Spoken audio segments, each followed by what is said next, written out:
Update naman tayo sa search and retrieval operation sa mga di umano'y nawawalang sabungero sa Taal Lake. Ating aalamin kasama si Captain Noemi Cayabyab, ang tagapagsalita ng Philippine Coast Guard. Captain Cayabyab, magandang tanghali po. Yes, good afternoon po. Yusef March, Asik Albert, and Sir George po sa ating mga tagapakinig.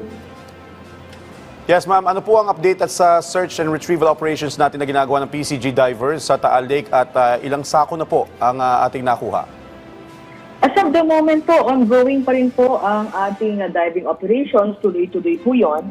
So from day 0 hanggang ngayon po, no, nakarecover po tayo a total of 5 tracks. Captain, hanggang kailan po ba isasagawa ang operasyon na ito? As of the moment, wala pa po tayong natatanggap na timeline. Pero we will maximize po, no? Since nakakakuha po tayo ng mga sacks, ng mga suspicious objects, ay tuloy-tuloy po ang ginagawa pong diving operations. And we will just wait po for the advice kung kailan po ang termination from the lead agency. Captain Cayabyab, para po sa kaalaman ng lahat, paano po tinitiyak ng ating Philippine Coast Guard divers na metikuloso ang strategiya sa paghahanap ng mga nawawalang sabungero? Ano po bang paraan ng paghahanap ang ginagawa nila? As of the moment, we fully understand, sir, na medyo malawak po ang ating search area.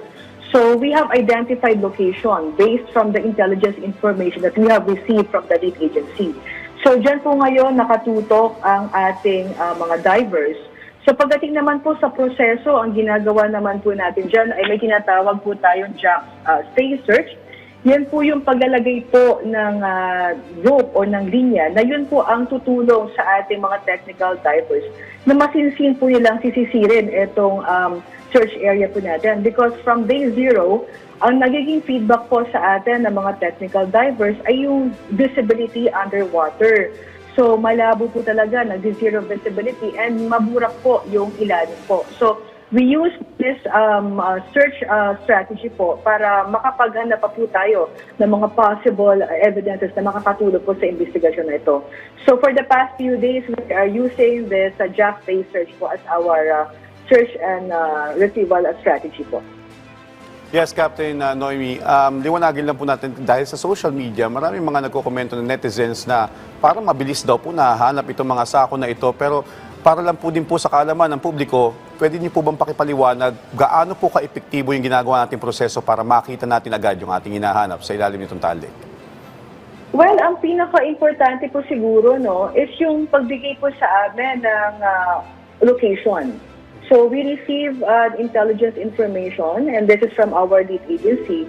So imagine po natin na yung lawak ng Taal Lake, kung yan po ay sisisirin ng ating technical divers. It would take years, sir, para matapos po yan. So mas maganda po na naibigay po sa atin yung posibleng lokasyon at itong 5 sako po na na-retrieve po natin ay nakuha po within that area. So kaya ginagamit po natin itong just-stay search na strategy kasi ito po talaga ang tutulong despite of all the complexities and characteristics po ng water na maging masinsin po ang ginagawang pagsisit po ng ating mga technical divers. Captain Cayabyab, no, na-mention niyo nga po yung mga hurdles katulad po ng zero visibility, no, ma'am. Ma'am, paano po niyo isinasaalang-alang ang kaligtasan po ng ating mga PCG divers? Well, before po tayo mag-dive, ma'am, meron naman po tayo mga partner agencies. Again, this is not only the operation of the Philippine Coast Guard. We are just part of these operations and this is a full-of-the-government approach. First, we also consider yung mga technical advice po ng mga experts po natin.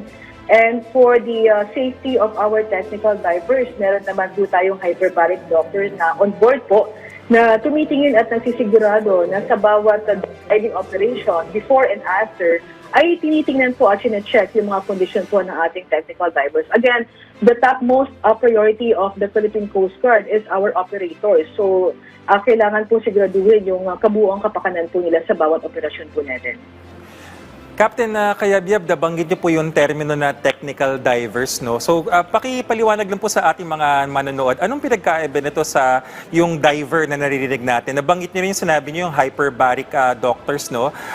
Nangyayari rin ba dyan yung mga nitrogen bends na sinasabi, yung mga gas natin? Ano po yung mga ibang hamon o challenges ang kinakaharap ng ating mga technical divers?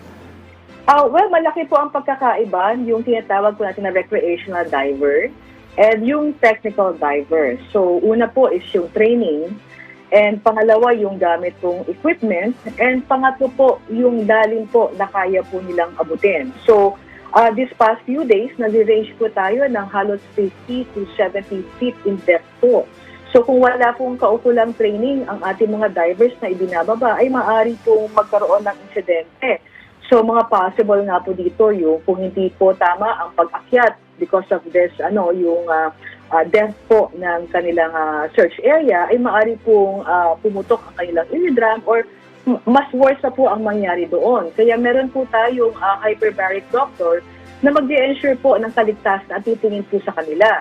And from day zero naman po, in-identify na rin po natin yung mga possible facility na pwede po natin puntahan in case na meron po tayo mai-report na insidente dito.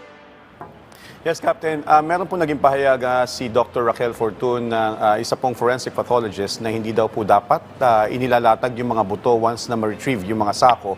Pero pakipaliwanag po, paano po ba ang proseso kapag may nakikita tayong sako at sino po ang nagbe-verifika at kanino po itini-turn over ito pag-ahon? Yes, so we take note po lahat po ng comments and suggestions po natin at everyday naman po right after the operation ay nagkakaroon naman po tayo ng post-assessment to further improve yung ating operations. But as to the process, I believe na ibabasa rin po natin yung isang retrieval operation na ginawa po ng Coast Guard na kung saan, since ito nga po yung visibility underwater ay medyo malabo po. So ang ginagawa po yan ay halos kapa talaga ang ginagawa ng ating divers sa pag-determine po ng mga suspicious objects na yan or suspicious items. And once na may nakapa po na medyo, yun nga po, parang kakaiba, nilalagyan po natin yan ng tali and floating marks po. And then aakyat po sila.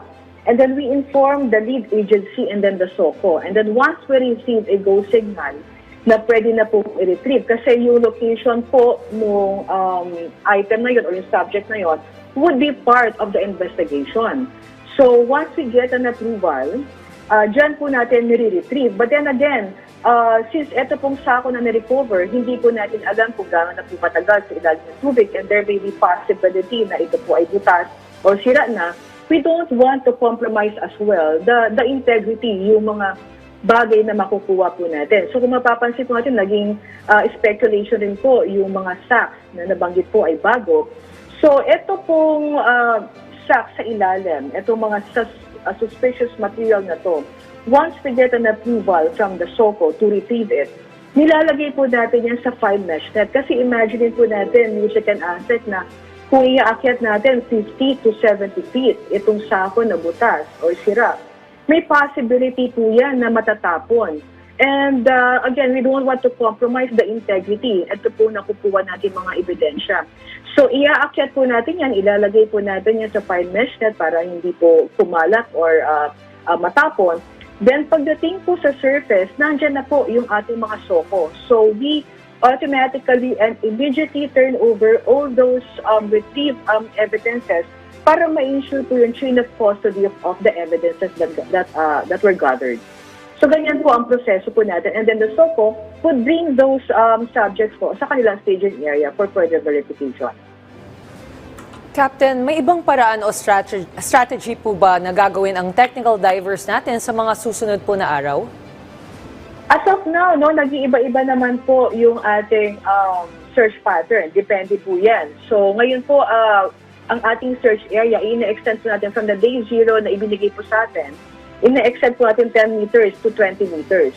And then, this day, so ina-expect rin po natin yung second asset, ang pagdating po ng aming underwater remotely operated vehicle. So isa po ito sa makakatulong sa atin din kasi it has the capacity po to see yung bottom hanggang 1,000 feet. So at least may-release po yung danger pagdating po sa mga technical divers at medyo lalawak po yung ating monitoring kung ano po yung nasa ilalim ng lake bed. And it has also the capacity po to pick up an object hanggang 10 kilograms. So malaki po itong tulong para sa Philippine Coast Guard sa araw-araw po na diving operation po namin.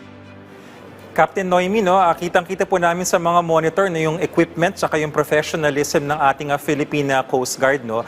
Bigay po namin sa inyo ang pagkakataon, maikling mensahe po o paalala ninyo na lang po sa ating mga kababayan na nakatutok sa mahalagang usapin na ito. Captain. Yes, maraming salamat po. So, ang Philippine Coast Guard po, katulong po ng lead agency po natin sa investigation na ito, ay rest assured po na we will do our diving operations every day with all professionalism.